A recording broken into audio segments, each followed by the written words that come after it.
Ça y est, les Waze, la Smart Money, ont enfin pris leur décision. Nous sommes actuellement en train de réaliser un short squeeze et vous allez le voir avec moi que nous avons des zones qui sont bien définies, des zones dans lesquelles on risque par la suite de commencer à s'essouffler et ce sont des zones qui sont assez lointaines. Donc restez bien dans cette émission, je vais vous partager un maximum d'informations. On va voir ensemble aujourd'hui une analyse technique un peu poussée du Bitcoin afin évidemment de réaliser le moins d'erreurs possible. Vous allez le voir évidemment dans cette émission par la même occasion que pour l'instant, tous les écrits concordent, toutes les étoiles s'alignent, on a la Bitcoin dominance qui reprend énormément de ferveur. On a certains altcoins qui commencent à petit se faire taper sur les doigts, comme je vous l'avais dit depuis un certain temps. Donc on va aller voir tout ça ensemble, on va fixer des objectifs, on va fixer des targets. Restez bien dans cette émission, elle risque d'être extrêmement intéressante. Par la même occasion, on va aller voir ensemble Ethereum, par la suite on va aller voir la Bitcoin dominance, on va analyser le crypto total et ensuite on va passer un altcoin, le XRP, qui est peut-être ici en train de nous montrer quelque chose d'assez dingue.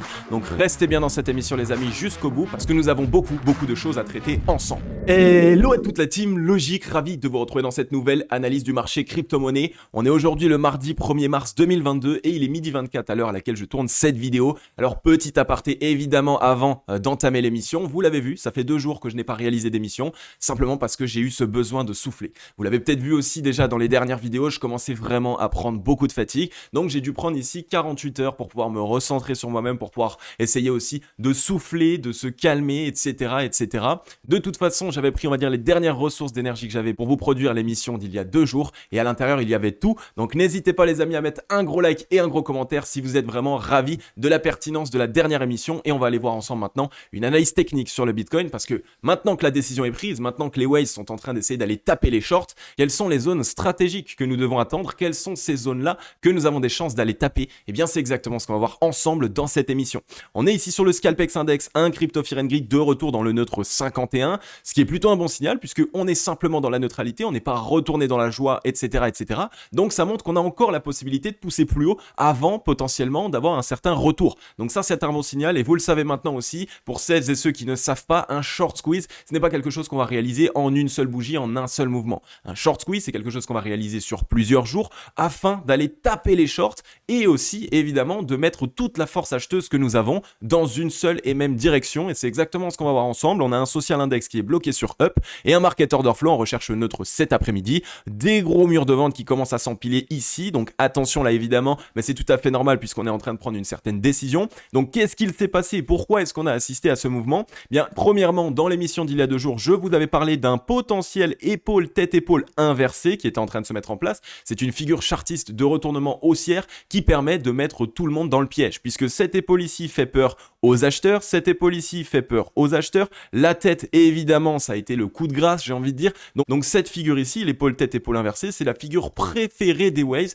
pour pouvoir mettre en place un short squeeze. Donc on l'a mis en place, on a ici un objectif aux 44 000 $ tout rond, donc on a simplement reporté ici, vous le savez, la hauteur entre la tête et la ligne de coup et on l'a remis ici, donc ça nous donne ici un objectif aux 44 000 $, chose qu'on est déjà revenu chercher avec une mèche. Alors est-ce qu'on va avoir besoin d'aller avec une clôture au-dessus ou est-ce qu'on a déjà bien validé l'objectif avec la mèche? Pour ma part, je pense qu'avec la mèche, on a déjà, premièrement, on est allé taper une petite zone, donc on a fait cette poussette supplémentaire ici pour aller liquider les shorts puisqu'on voit qu'on est ici sur une zone qui est assez stratégique, mais attention maintenant, je ne pense pas qu'on ait terminé le mouvement, je pense qu'on va le terminer ici dans les alentours des 46 000, 45 500 $ parce qu'on a encore ici des positions short à venir lever. Et quand on réalise un short squeeze, le but c'est de ne laisser personne monter dans le train, donc de ne pas laisser les acheteurs monter dans le train. Ça veut dire qu'on va pas venir faire ça, une correction, on offre la possibilité aux gens de rentrer, puis on repart à la hausse, etc. Non, un short squeeze c'est un mouvement qui est très rapide, qui est très bref, pour faire en sorte que les acheteurs ne rentrent pas dans le marché, et surtout pour faire en sorte que les vendeurs ne puissent pas se ledger, qu'ils soient totalement pris de court. Donc là, ici, on a cette zone stratégique pour aller taper les shorts. Donc c'est encore ici une indication supplémentaire qu'on peut trouver une petite consolidation, faire la poussée supplémentaire pour aller liquider les shorts et après seulement peut-être à court terme commencer à essayer de consolider, récupérer de la force. Mais pour l'instant on a un mouvement qui est sain, qui est bref, on est vraiment parti très fortement, on a eu ici cette consolidation sous une zone clé, donc pour l'instant en 4 heures on est vraiment ici au-dessus des 40 000, on est au-dessus de toutes les zones, donc on va bien surveiller ce qu'il se passe. Pour l'instant on est dans une belle disposition en 4 heures, mais là encore vous le savez, le 4 heures ça reste plutôt court-termiste. On va aller voir ensemble sur les graphiques en weekly qu'est-ce qu'il se passe et surtout quelle zone est-ce qu'on pourrait aller chercher. Est-ce qu'on a ici réalisé le gros du mouvement ou est-ce qu'il nous reste encore largement un mouvement haussier à réaliser? C'est exactement ce qu'on va aller voir tout de suite après les liquidations. La Team Logique, j'en profite pour mon petit retour, comme d'habitude, pour vous remercier de tout ce que vous faites au quotidien, pour les 13 700 membres que nous sommes, ça fait vraiment super plaisir. Bienvenue à toutes les personnes qui nous rejoignent, n'hésitez pas à passer dans les commentaires, ça me fait super plaisir de pouvoir vous découvrir, de pouvoir apprendre qui vous êtes, mes nouveaux abonnés, les nouvelles personnes qui nous rejoignent au quotidien, ça fait vraiment super plaisir. Par la même occasion, évidemment, j'en profite pour vous dire que j'ai mis en place un groupe Telegram totalement gratuit, ça fait quasiment 3 semaines, 1 mois maintenant qu'il est en place, on est quasiment 1000 membres. N'hésitez pas à nous rejoindre, le lien il est en description, il est aussi en commentaire épinglé, c'est totalement gratuit. Je vous partage à l'intérieur un maximum d'informations et surtout, je vous présente des analyses daily très concrètes pour savoir qu'est-ce qu'il se passe à la journée près sur le Bitcoin ainsi que sur le marché crypto-monnaie. Donc n'hésitez pas les amis, si en 2022 vous voulez réaliser un maximum de profit et que vous ne voulez pas louper la grande ascension, alors n'hésitez pas les amis, rejoignez-nous sur Telegram. Par la même occasion, j'en profite pour vous demander de vous abonner et d'activer la cloche, c'est totalement gratuit et vraiment ça récompense totalement mon travail. Mettez un gros like et un gros commentaire et on va pouvoir passer cette fois-ci à l'analyse technique. Du côté des liquidations sur le Bitcoin, vous le savez maintenant sur la Team Logique, lorsqu'il y a de forts mouvements qui sont réalisés, que ça soit à la hausse ou à la baisse, et bien à ce moment-là, on va voir ensemble les liquidations. Ça nous permet de savoir qu'a réalisé ce mouvement. Est-ce qu'on est déjà allé chercher des zones stratégiques? Est-ce qu'on a bien liquidé les shorts dans ce cas-là, puisqu'on a fait un short squeeze? Ou est-ce qu'on a encore largement la possibilité d'aller liquider encore des positions short? Et bien, c'est les liquidations qui nous donnent cette indication. Si on regarde ici de plus proche, on a eu un gros spike ici sur la journée d'hier à 13h, 229 millions de dollars de positions short qui ont été liquidées, donc c'est déjà ici une bonne position, mais ce n'est pas encore quelque chose d'extrêmement important. Regardez ici dans le passé, on allait liquider chez les longues des 600 millions, 387 millions, on était ici sur 1,5 milliard de dollars de positions longues qui avaient été liquidées. Donc là ici en termes de short, il y en a beaucoup qui se disent ok c'est bon, on a déjà bien liquidé, mais en réalité pas tant que ça, c'est pas énorme ce qu'on a fait. On avait liquidé aussi 219 millions le 24 février à 13h, et donc qu'est-ce que ça nous montre? Ça nous montre que plus on monte, au plus on fait des plus hauts de plus en plus haut, et au plus on va taper les shorts. Donc ça montre ici always qu'elles ont tout intérêt à continuer de partir à la hausse parce qu'on a ici encore ce disbelief, tout le monde pense que ce n'est pas encore le réel mouvement haussier sur le Bitcoin, donc ils se mettent à shorter et donc on a encore énormément de liquidités à aller chercher. Alors juste pour vous montrer, ça concorde totalement avec les liquidations, je vais vous montrer ici les open interest. On voit que sur le cours on est bien parti à la hausse, pour ça il n'y a aucun souci, mais l'open interest lui est en train ici de faire des plus hauts de plus en plus bas. Donc qu'est-ce que ça montre? Ça montre que les intérêts, ça montre que les gens actuellement ne croient pas en ce rebond, ne croient pas en ce short squeeze, et donc soit ils sont en train de shorter, soit ils ne sont pas ici en train d'essayer de rentrer en position longue comme des débiles. Et ça c'est un très très bon signal. Ça montre quoi? Ça montre que même en partant à la hausse sur le Bitcoin, la majorité du marché actuellement n'y croit pas, et on est ici dans cette fameuse phase de marché disbelief, donc dans la non-croyance. On ne croit pas ici qu'on a un mouvement haussier, et ça c'est un très bon signal. Ça c'est encore un signal supplémentaire pour montrer qu'on est en plein dans un short squeeze et qu'on ne l'a sans doute pas terminé, puisque ça permet de faire partir le Bitcoin. Les waves elles sont dans le train, elles ont aucun souci, et surtout de faire en sorte qu'il y ait le moins de retail qui rentre dans le marché tout de suite. Donc c'est un très bon signal. Les liquidations là aussi nous le montrent, on n'a pas liquidé tous les shorts, donc vraiment pour l'instant on garde tout ça en tête. On va aller voir maintenant enfin, j'ai envie de dire, le Bitcoin en weekly et en daily. Quelle zone est-ce que nous avons? Quelle zone est-ce qu'on pourrait aller taper donc à la hausse pour aller vraiment liquider les shorts, et quelle zone évidemment pourrait, attention, nous faire nous retourner parce qu'on manquerait de souffle? Et bien c'est exactement ce qu'on va aller voir tout de suite. Bien, nous voilà enfin sur le Bitcoin en daily. Vous avez été très nombreux à attendre cette émission, je n'en doute pas. Et si vous avez attendu impatiemment cette émission, n'hésitez pas à mettre un gros like et un gros commentaire, ça fait vraiment super plaisir.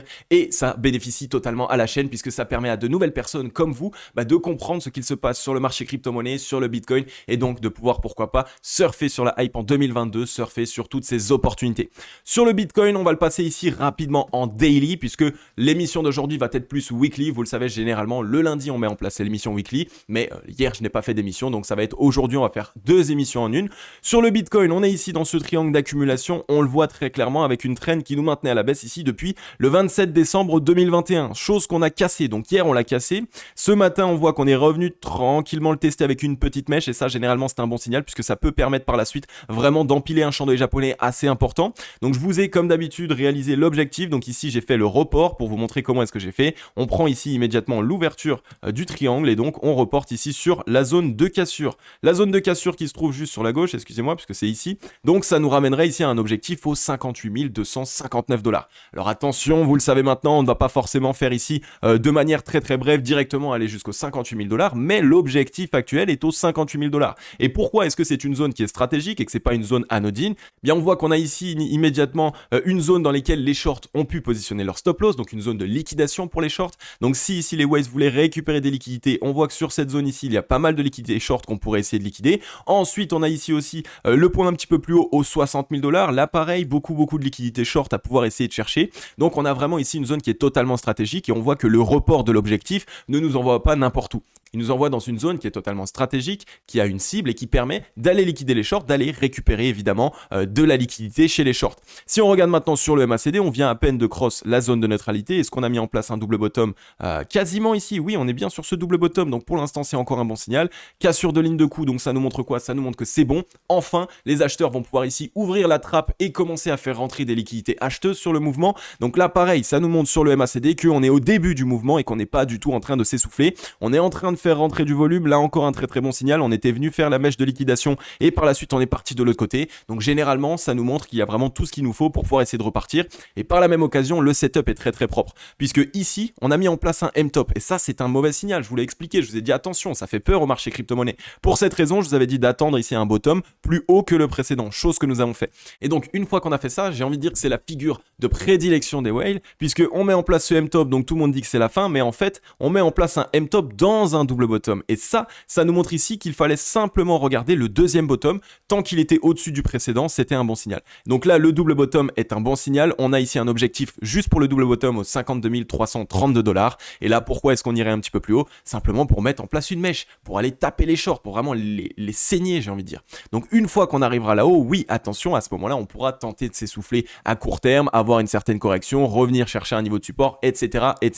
Mais pour l'instant, on a de très bons signaux. On est en train d'assister à une cassure et on a un double creux ascendant qui s'initie. Donc on pourrait à minima revenir assez rapidement, en quelques jours, même sans retracement, chercher les 52 176 $, puisqu'on a ce double creux ascendant. Et je vous l'ai déjà dit, dans un double creux ascendant, c'est la deuxième jambe haussière qui envoie le mouvement réel, qui envoie toute la force acheteuse. Donc là, on est dedans, on est en plein dedans, donc c'est un très bon signal. Si on regarde maintenant sur le RSI, on va se le mettre avec un petit peu plus de recul. Le RSI, c'est la même chose. On a mis en place un M-top au-dessus des 50, finalement, on s'est fait rejeter, et ensuite double creux ascendant en dessous des 50. Donc là, on est au-dessus des 50, c'est un très bon signal. On va voir maintenant ce qu'il se passe. Soit on a le mouvement entier et donc on revient chercher la zone de surachat au-dessus des 70, 80, etc. de RSI, ou alors légèrement frayeur, on revient chercher les 50 et après on part. Donc voilà ce qui est possible. Dans tous les cas, on est ici dans le mouvement. Dans tous les cas, pour l'instant, la décision des whales a été prise. Leur but est d'aller récupérer des liquidités vendeuses, donc d'aller taper les shorts. Si on regarde maintenant en weekly, je vous ai ici mis comme d'habitude les rectangles orange. Donc pour les personnes qui ne savent pas, les rectangles orange, quand je les mets en place sur un graphique, c'est simplement des zones de liquidation. Donc ici, on a une zone de liquidation short, la première qui serait entre les 53 352 et les 50 968 $. Donc ce serait une zone de liquidation short weekly. Ensuite, on en a une deuxième ici entre les 62 549 et les 60 000 $, puisque ici pareil, c'était une zone dans laquelle les shorts ont pu mettre leur stop loss. Et après, évidemment, au-dessus de l'ancienne ATH, c'est toujours la même chose, entre les 69 361 et les 66 125 $. Donc on a encore trois zones de liquidation short au-dessus de la tête, des zones dans lesquelles il y a beaucoup de liquidités short. On ne parle pas ici d'une petite zone de liquidation avec 200-300 millions. On parle de très grosses zones, puisque là encore, comme je vous l'avais expliqué, depuis le mouvement baissier qu'on a initié sur le Bitcoin, on n'est jamais venu liquider les shorts. Et ça, c'est un gros signal aussi pour un mouvement extrêmement important, parce que ça a permis aux Waze ici de créer une pression vendeuse. Donc tout le monde se dit ok, on est en train ici de se faire défoncer, donc ils vendent. Donc les Waves, elles, qu'est-ce qu'elles font? Elles atténuent, j'ai envie de dire, la pression vendeuse, elles récupèrent les liquidités pour ouvrir des positions longues qui ne se montrent pas initialement sur le cours, mais quand ça se montre, quand il commence à y avoir une réaction, notamment ici sur cette semaine, à ce moment-là, on a vraiment un mouvement qui est très important. Donc ici en weekly, on est sur un très bon signal. Si on regarde en plus de ça, on avait eu ici 3 semaines de baisse avec des chandeliers japonais d'indécision de la part des acheteurs et d'indécision de la part des vendeurs. Donc là encore, c'est un bon signal, puisque le fait qu'on ait une décision ici sur cette semaine, ça nous montre que ça y est, les acheteurs sont bel et bien en train de se présenter. Alors attention, en clôture weekly, donc à la fin de cette semaine, dimanche, il va falloir attendre qu'on clôture bien weekly au-dessus des 42 527 $. C'est simplement la ligne de coup du double bottom ici en weekly. Et un double bottom weekly, c'est une structure de retournement haussière. C'est ici la possibilité en weekly de re-rentrer dans une dynamique haussière. Et donc, vous le savez maintenant, d'avoir ici un objectif d'aller chercher un nouvel ATH, puisque on est encore ici dans ce double creux ascendant. Et donc, un double creux ascendant comme ça, la ligne de coup, elle sera ici aux 66 690 $. Et par la suite, on a une continuation haussière, puisque un double bottom, et surtout en weekly, c'est une structure qui nous permet d'avoir une continuation de la tendance. Et vu qu'on était dans une tendance haussière, eh bien, on a une continuation de tendance haussière.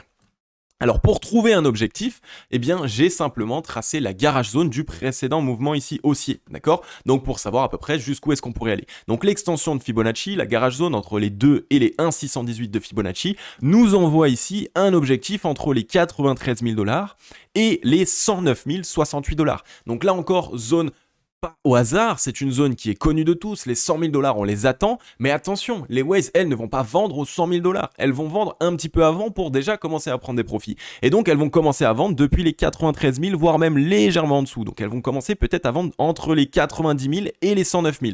Donc, attention dans cette zone en weekly, on risque d'avoir potentiellement un retournement. Donc, qu'est-ce qu'il pourrait se passer ?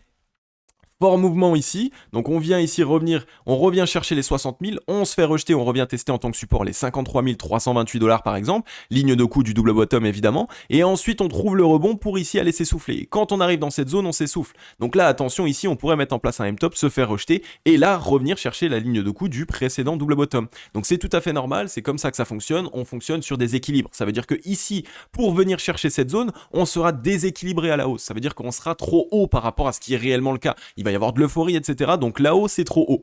Donc on se fait rejeter et quand on revient chercher cette zone, eh bien ici, on rétablit l'équilibre. On revient chercher une zone d'équilibre, une zone qui est d'accord, où les acheteurs et les vendeurs sont d'accord sur cette zone de prix. Donc on surveille bien tout ça, mais là encore, très très bons signaux. Je vous rappelle que sur le MACD, je vous l'avais déjà montré, on a un double creux ascendant qui est juste monstrueux. Franchement, en weekly, et je vous l'ai déjà dit, c'est une figure que je n'ai presque jamais vue aussi importante en weekly. Donc on a un très très fort mouvement qui est en train de se présenter. On n'a pas encore cassé la zone de neutralité, mais là pareil, dès lors qu'on cassera la zone de neutralité en weekly, on risque d'avoir ici les acheteurs qui vont revenir en masse et donc avoir un très très fort mouvement. Donc là pareil, là vous vous dites ok, on a déjà réalisé le short squeeze, est-ce qu'il faut vendre, etc.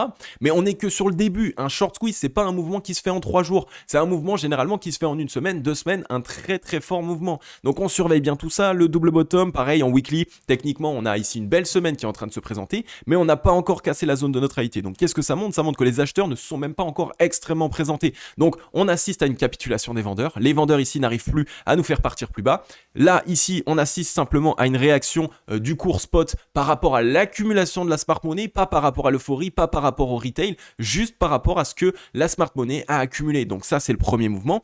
Ensuite, qu'est-ce qui se passe une fois qu'on arrive, par exemple, imaginons ici, là, il commence à y avoir de l'euphorie de la part des retail, ils essayent de re-rentrer et tout, et donc c'est ça qui va faire pousser le prix. Et à ce moment-là, les waves, elles vont commencer à vendre petit à petit, et là, on va commencer à corriger. Et donc là, ici, toutes les personnes qui sont rentrées vont être pris au piège. Eh bien, parce que ici, on sera sur des zones où ils seront ici perdants. Donc soit elles vendent, et donc à ce moment-là, elles vendent à perte, et les waves, elles récupèrent ces liquidités, soit évidemment, elles restent dans le marché, mais donc elles restent dans le marché à perte. Donc voilà ce qui se passerait ici en weekly, on est ici sur de très très bonnes indications, il n'y a pas de problème sur ça.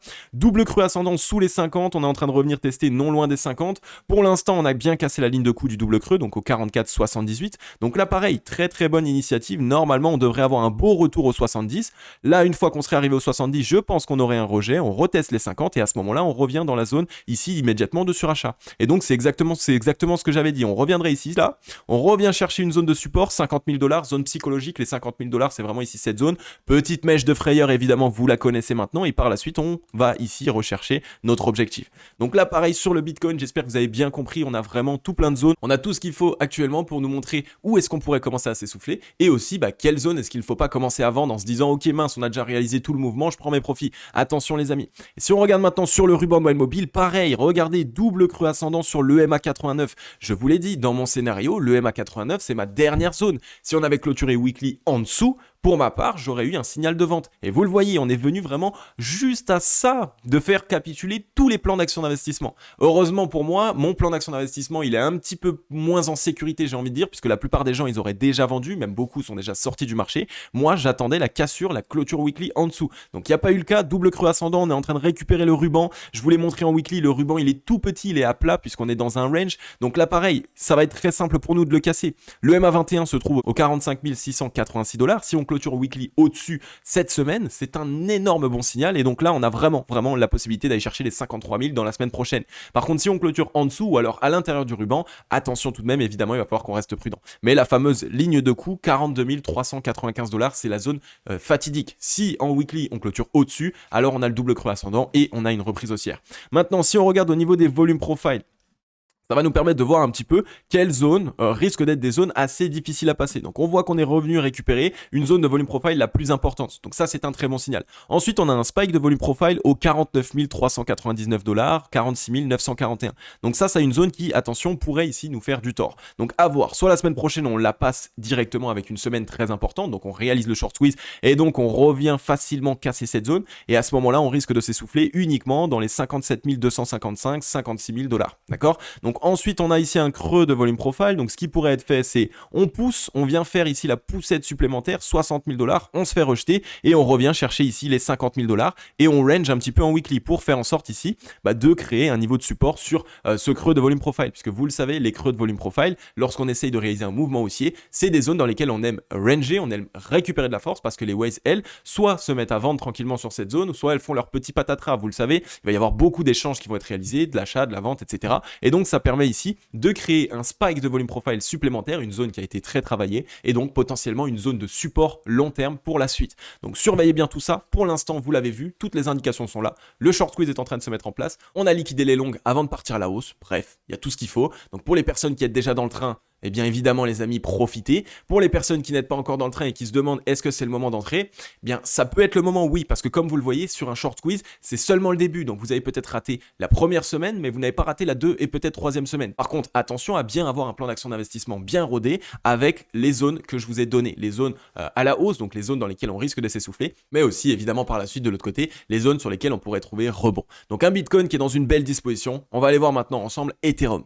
On est ici sur Ethereum en weekly. Ethereum en weekly est venu sauver une spike de volume profile aux 2462 $. C'est la zone qui a été la plus travaillée. Donc, est-ce que c'est un mauvais signal? Absolument pas. Vous le savez, on a ce besoin de revenir tester ces zones. Et ce que je ne vous ai pas encore expliqué dans les vidéos, c'est que ici, la ligne rouge que vous voyez avec les spikes de volume profile, ça montre que ça a été la zone la plus travaillée du marché. Et donc, quand une zone est la plus travaillée du marché, ça montre que les acheteurs et les vendeurs sur cette zone sont d'accord sur le fait qu'on vienne latéraliser. Et donc, ils sont d'accord de voir un Bitcoin sur ce prix. Et là, à ce moment-là, on est en train de chercher une certaine décision pour par la suite créer le désaccord. Donc partir soit fortement à la hausse, soit fortement à la baisse. Donc c'est un bon signal de revenir chercher cette zone et surtout, c'est un très très bon signal de voir que les acheteurs ont sauvé cette zone. Donc pour l'instant, on est plutôt sur un bon signal. On est revenu tester une zone de résistance aux 2952, 3000 $. Donc si on casse en weekly cette semaine les 3000 $ sur Ethereum, on risque pareil d'avoir la reprise un petit peu comme sur Bitcoin. Par contre, si on clôture en dessous des 3000 $, on risque d'avoir ici une petite semaine correctrice, retest de la demande avant de se relancer.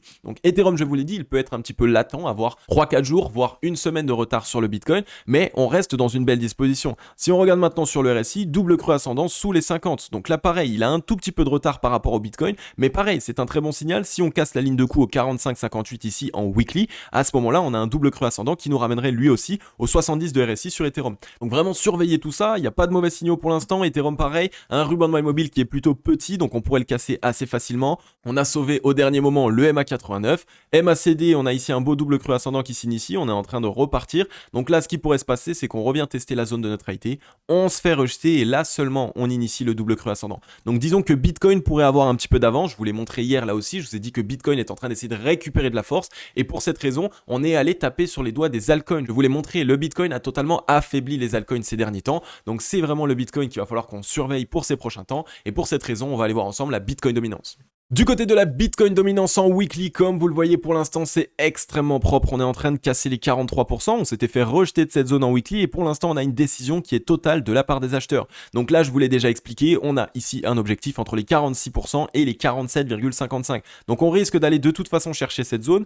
Une fois qu'on sera allé dans cette zone-là, on a des chances que le Bitcoin se mette à consolider, donc que les altcoins réalisent de belles performances. Et donc là, à ce moment-là, sur la Bitcoin dominance, on va se faire rejeter, récupérer de la force avant d'avoir une certaine décision. Est-ce que le marché va vouloir avoir une fois de plus un Bitcoin qui reprend cette zone, puisqu'on a rangé ici depuis un certain temps, et donc repermettre au Bitcoin vraiment d'avoir un impact très important sur le marché crypto, ou est-ce que non, on va simplement revenir tester la borne haute et une fois de plus se faire rejeter pour revenir chercher la borne basse. Ça, c'est vraiment ce sur quoi il va falloir qu'on reste prudent ces prochains temps. Mais en tout cas, là, actuellement, ce que je peux vous dire, c'est que pendant au moins un mois, on risque d'avoir ici une très grosse reprise de la part de la Bitcoin dominance, et donc d'avoir un Bitcoin qui bénéficie d'un maximum de liquidité. on était revenu chercher la zone de neutralité, on est dans un double creux ascendant. Donc là pareil, on est à peine au début d'un mouvement sur la Bitcoin dominance, on a encore beaucoup de force acheteuse à pouvoir initier. Donc on surveille bien ça. Si on regarde maintenant sur le RSI, hein, regardez, divergence haussière, casse sur des 50, on est en train à peine de casser les 50. Donc on est à peine au début d'un mouvement. Là, ici, pareil, on va revenir chercher sans doute les 70 de RSI, zone de surachat. Donc surveillez bien tout ça, Bitcoin dominance qui montre de la force. Donc ça montre quoi? Ça montre que le Bitcoin est en train d'attirer tous les regards vers lui. Donc pour ces prochains temps, on risque d'avoir un Bitcoin plus fort que les altcoins dans un premier temps. Ensuite, la team logique, on ne va pas passer le crypto total comme je vous l'ai annoncé, on va passer immédiatement le XRP. Le XRP est un actif que je ne vous ai que très peu passé. Vous le savez, XRP pour ma part, fondamentalement parlant, j'ai eu beaucoup de mal, mais il est vrai qu'ils sont totalement ici en train de se défendre. Et donc, graphiquement parlant, mais fondamentalement parlant aussi, ils sont peut-être en train ici d'avoir une certaine belle reprise pour cette année 2022. Et on le sait, c'est un projet qui, lorsqu'il est délaissé, généralement, il y a eu tellement d'accumulation que quand il réalise un mouvement, on parle d'un mouvement très important. XRP, il est ici dans ce triangle de compression depuis le 3 mai 2021. Donc on est en train ici de consolider à l'intérieur. Là pareil, le même setup que sur les bitcoins. On a mis en place un M-top, donc on pourrait se dire à premier abord c'est un très mauvais signal, mais c'est un M-top ici comme on le voit dans un double creux ascendant. Donc si on vient casser ici, on a un retour immédiat au 1,76 et le double creux ascendant, comme je vous l'ai dit en début de vidéo, c'est une structure de continuation haussière. Donc on a des chances même de partir un petit peu plus haut. Alors attention les amis, vous le savez maintenant, je ne suis absolument pas conseiller financier. Donc ne cherchez pas à FOMO par rapport à ce que je dis, ne cherchez pas à vouloir juste acheter parce que on voit qu'on a des bons signaux, absolument pas. Premièrement, mettez en place un plan d'action d'investissement pour faire en sorte de vous mettre le plus en sécurité possible et deuxièmement, réalisez vos propres analyses, que ça soit fondamental, que ça soit on-chain, que ça soit social, que ça soit graphique, faites vos propres analyses, vous êtes les seuls maîtres de votre portefeuille. Tout ça pour dire que le XRP a ici très largement eu la place et le temps de consolider, de récupérer de la force. On a eu ici cette mèche de capitulation de la part des vendeurs, donc toutes les personnes qui étaient dans XRP depuis longtemps ont bien pris des profits ici et regardez l'absorption de liquidité. Ça, c'est la smart money, ça. C'est ces mèches-là qui sont immédiatement rachetées, ça peut que être la smart money parce qu'on était déjà dans la peur, on avait mis en place un M-top. Donc, comment vous dire que les retail ici, les investisseurs débutants n'auront pas confiance ici, ils n'auraient jamais acheté cette mèche. Donc, c'est la smart money qui est présente. Donc, on est en train de réaccumuler de cet actif. Donc, surveillez-le là aussi un maximum. Si on regarde sur le MACD, les amis, double creux ascendant très très propre là aussi. On a eu ici une belle divergence haussière qui s'est mise en place. On est non loin de la zone de neutralité. Donc il y a tout ce qu'il faut pareil ici sur le XRP pour avoir ici ce double creux ascendant. Vous le voyez qu'on est en train d'initier là pour casser évidemment la trend qui nous maintient à la baisse. Et là, à ce moment-là, on risque de faire quelque chose comme ça et d'avoir une très très belle reprise sur cet actif. Si on regarde maintenant sur le RSI, là pareil, on est dans ce triangle d'accumulation, on est venu faire le fake out baissier et ça c'est très souvent que ça se passe sur le marché crypto-monnaie. C'est avant de réaliser un mouvement important à la hausse, on vient réaliser un fake out baissier. Donc là on est vraiment très propre, on est dans ce triangle ici d'accumulation qui on accumule depuis le 12 avril 2021 sur le RSI. Dès lors qu'on aura cassé la traîne, à ce moment-là les amis on risque d'avoir énormément d'acheteurs qui se présentent et qui sont totalement libérés. Donc surveillez bien ça, le XRP c'est un actif qu'on a vraiment délaissé depuis un certain temps, on a bien corrigé, on est plus proche ici de la borne basse que de la borne haute, donc vraiment un actif à mettre dans votre watchlist. Ok la team logique, j'en ai fini avec cette émission. Comme d'habitude, j'espère qu'elle vous aura plu un maximum. J'espère surtout aussi que vous avez mieux compris ce qu'il se passe sur le Bitcoin ainsi que sur le marché crypto-monnaie. Si c'est le cas, n'hésitez pas à mettre un gros like et un gros commentaire, ça fait super plaisir. C'est totalement gratuit, ça récompense mon travail et surtout, ça permet à de nouvelles personnes comme vous et moi de découvrir la chaîne, d'avoir ici des suggestions de YouTube. Donc ça permet d'agrandir la team et de faire en sorte ici qu'un maximum de personnes puissent bénéficier du marché crypto-monnaie en 2022. Donc franchement, c'est totalement gratuit, ça vous demande aucun effort, mais moi ça me récompense un maximum. Merci pour tout ce que vous faites, bienvenue à tous les nouveaux membres, n'hésitez pas à vous abonner et activer la cloche, ça fait super plaisir. Alors vous l'avez vu ces derniers temps les amis, on a eu raison sur pas mal de choses, sur pas mal d'analyses qu'on a réalisées, mais attention, c'est pas parce qu'on a eu raison ici pendant quelques semaines qu'on va avoir raison tout le temps. Donc ne cherchez pas à FOMO, il va vraiment falloir qu'on regarde ici nos indications, qu'on essaye de bien mettre en place un plan d'action d'investissement et de se mettre en sécurité. Au plus on avance, au plus il faut tout de même essayer de se payer, prendre des profits et essayer tranquillement de pouvoir faire son petit bout de chemin. Donc les amis, vous le savez, au quotidien, je suis à vos côtés, je vous réalise une analyse du marché crypto-monnaie par jour. Alors ça, évidemment, ça va peut-être changer. On va voir ça ensemble, je vais vous montrer. Je vais mettre en place un nouveau planning puisqu'on va additionner ici plus de live Twitch, mais un petit peu moins de vidéos YouTube parce que c'est beaucoup de travail. Donc je vais me réorganiser, je suis en train de travailler sur tout ça, je vais vous faire un petit update, je vous réexpliquerai tout ça de toute façon, vous le savez, mais au moins comme ça, vous êtes au courant et vous savez un petit peu qu'est-ce qu'il est en train de se mettre en place. En tout cas, j'ai envie de dire, qui peut être malheureux? On est enfin ici en train de bénéficier, de profiter du Bitcoin. Ça fait vraiment longtemps, il y en a beaucoup qui étaient à ça de capituler, mais qui n'ont pas capitulé, soit parce qu'ils ont réalisé une très bonne analyse, soit parce qu'ils sont dans la team logique et donc ils savaient que la smart money était en train d'accumuler. Mais bref, ça fait super plaisir. Donc pour l'instant, on est dans le train, donc on reste dedans. On profite, j'ai envie de dire, on a tellement sué, on a tellement eu peur que maintenant c'est le moment de profiter. Donc voilà la Team Logique, comme d'habitude vous le savez, on se retrouve demain dans une prochaine émission. Je vais vous souhaiter à tous et à toutes une agréable journée ou une agréable soirée. C'était Cryptologique. Ciao.